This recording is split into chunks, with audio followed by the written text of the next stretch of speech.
కొడతాడు. నమస్కారం అండి ఎస్ఐ గారు, నాకు ఒక పెద్ద సమస్య వచ్చి పడింది. అది ఏంటంటే మన గ్రామంలో ఉన్న పిశాచి నా పొలం మీద చూసి నా పొలాన్ని ఇవ్వమని అడుగుతుంది, లేకపోతే నన్ను చంపేస్తా అని బెదిరిస్తుంది.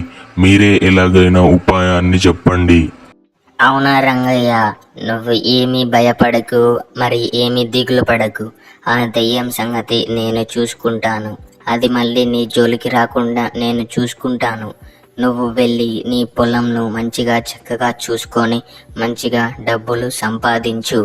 అలా ఆ పోలీసు వచ్చి ఆ దెయ్యాన్ని హెచ్చరిస్తాడు. ఇదిగో, ఏంటి నువ్వు ఎక్కువ చేస్తున్నావు?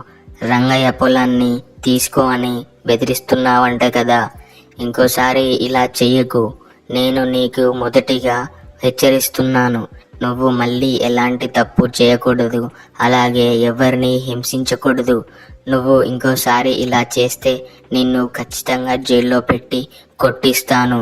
మర్యాదగా ఇక్కడి నుంచి మంచిగా నడుచుకో, లేకపోతే మర్యాదగా ఉండదు. అలా ఆ పోలీసు ఆ దెయ్యాన్ని హెచ్చరించాడు.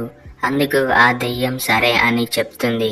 కానీ ఆ మరుసటి రోజు ఒక పిల్లలు ఆడుకుంటుంటే అక్కడికి వెళ్ళి వాళ్ళని భయపెడదామని ప్రయత్నిస్తూ ఉంటుంది. ఆ పిల్లలు ఆ దెయ్యాన్ని చూసి హడావిడిగా ఏదో అని పారిపోతారు.